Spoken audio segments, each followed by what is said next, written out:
Good morning, children. So, today we'll do the questions and answers of the portrait of a lady. This lesson is very important from the point of view of examination. Very favorite. The examiners like this lesson so much.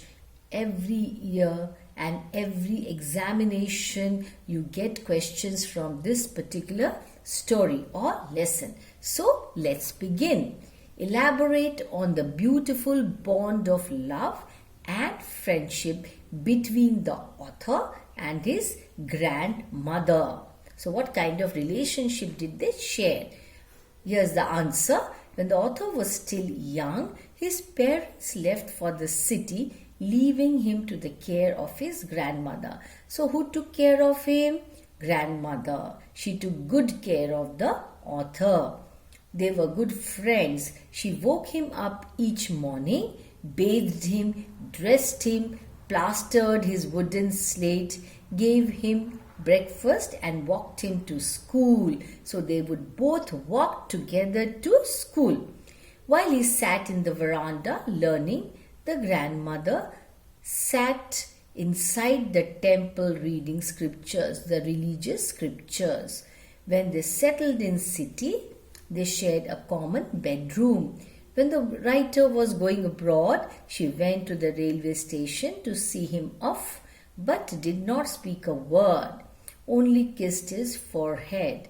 The writer cherished this as their last physical contact because he would be away for 5 years.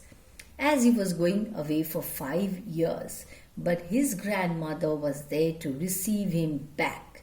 See? In the evening, she collected women from the neighborhood and beat the drum and sang for hours of the homecoming of the warriors. This was basically, she was trying to express her happiness. For the first time, she missed her prayers. The second question. The grandmother was not pretty but beautiful. That means she had that inner beauty. What's that inner beauty? She was loving, caring, affectionate. Okay, how? Answer. The grandmother was short, old, fat and slightly bent. Why bent? Because of old age. For the last 20 years, she looked the same, and to the author, she seemed to be too old to age further. It was difficult for him to imagine that she could have been young and pretty. Now, the author finds very difficult to even imagine that once upon a time she must have been very young, very pretty, but to him she was beautiful in a pristine and peaceful way.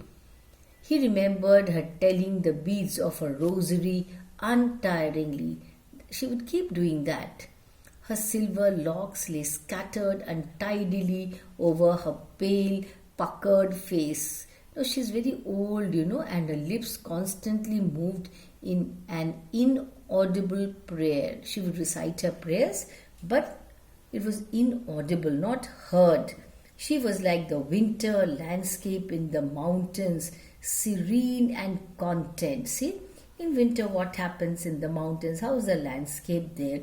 It is very cold and all that, you see snow everywhere. But that has got its own charm, its own beauty, gives so much of satisfaction, contentment. That symbolizes peace, calmness. So, grandmother, because of her age, she too is a symbol of serenity, contentment and beauty. Okay, the third question. Discuss the relevance of the title, The Portrait of a Lady. Is it suitable? You have to justify. If yes, why? Khushwant Singh draws a heartwarming pen portrait of his grandmother, whom he loved and admired. Though not pretty, she was beautiful to the author's perception, telling the beads of her rosary while her lips constantly moved in an inaudible prayer. She was like the winter landscape in the mountains. Just now I explained to you. She shared a special relationship, a bond of friendship, bond of love. Yes, with the author. She got him ready and walked him to and from school. While he sat in the veranda learning, his grandmother sat inside the temple reading scriptures. The writer recounts his memories of his grandmother when he went abroad. Yeah. So, and how on his return she collected the women from the neighborhood and beat the drum and sang for hours together.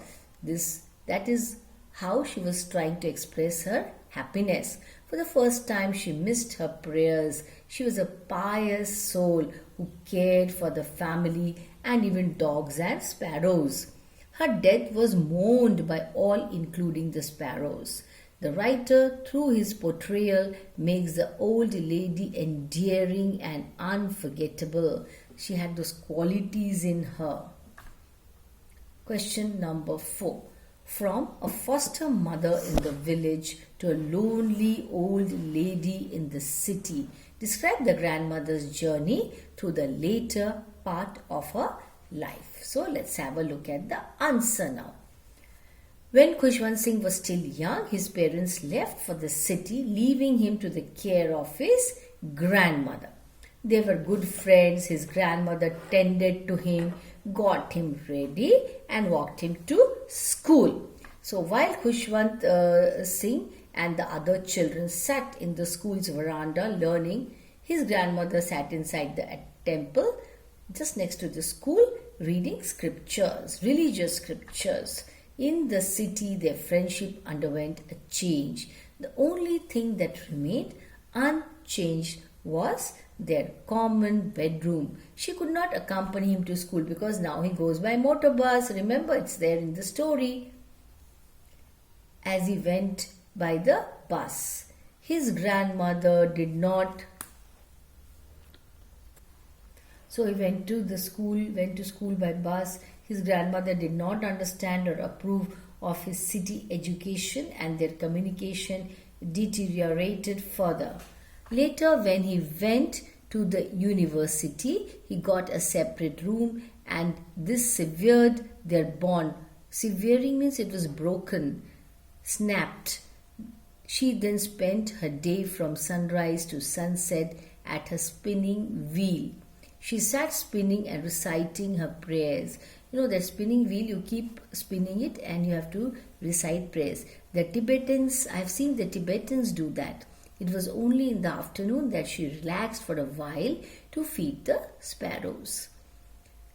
Okay children, now the next question. Write a character sketch of the author's grandmother using the following words: affectionate, caring, kind and benevolent, religious, strong woman.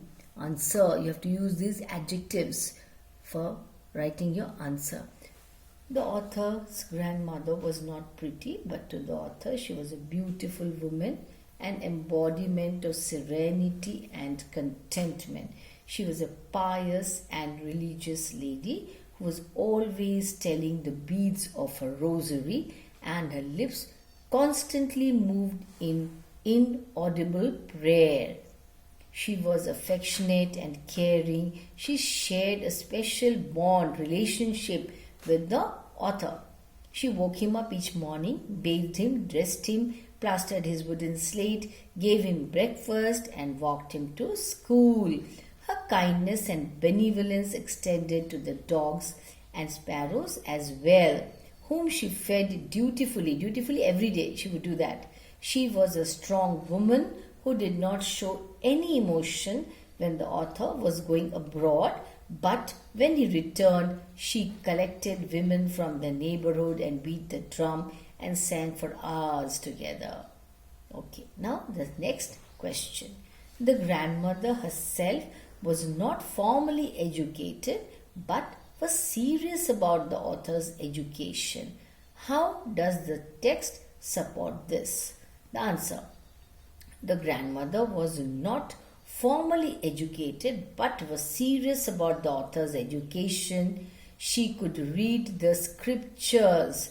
She realized the value of education and did not let the author miss school. She woke him up each morning, bathed him, dressed him, plastered his wooden slate, gave him breakfast, took him to school where he was taught the alphabet and morning prayers. While he sat in the veranda learning, grandmother was sitting in the temple, and she was busy reading the scriptures. Okay, in the city she could not accompany him to school as he went by the school bus. So what happened? So when he grew up, that is when they were in the city, she could not accompany him. Why do you think so? Because he went by motor bus to school. He was now in an English medium school where they taught science, and this was not liked by the grandmother. You remember that, children? She could not understand English and did not believe in science. The fact that they were not taught about God made her very, very what? Unhappy. Khushwant Singh's music lessons in school upset her over its lewd associations. They were very indecent according to her. She took an interest in the author's education.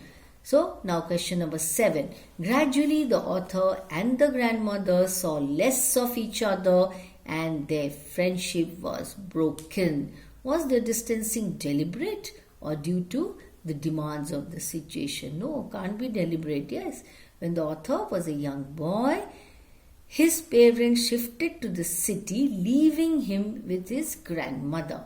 They were good friends. She was with him through the day and even accompanied him to and from school. But when his parents had settled in the city, they sent for them. This proved to be a turning point in their friendship. The only thing that remained unchanged was their common bedroom. She could not accompany him to school as he went by the school bus, the motor bus actually, children. He was now in an English school where they taught science. She could not understand English and did not believe in science. The fact that they were not taught about God made her unhappy. His music lessons were not liked by her. She was very much against that. But it was when he went to the university and got a separate room and their ties were severed further. That means broken. Severed means broken. As situations adversely affected their relationship. What was the happiest moment of the day for the grandmother? The happiest moment of the day for the grandmother was what? Yes, was when she was feeding the sparrows. They perched. Perched means they sat on her legs, shoulders and head, but she never shooed them away. Shooed them, drove them away.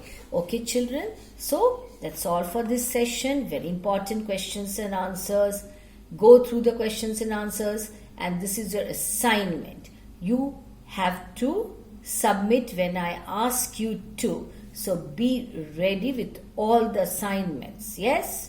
I'm going to give you marks for all that. So please note down in your notebooks. This is your assignment. I repeat it. That's all. Thank you.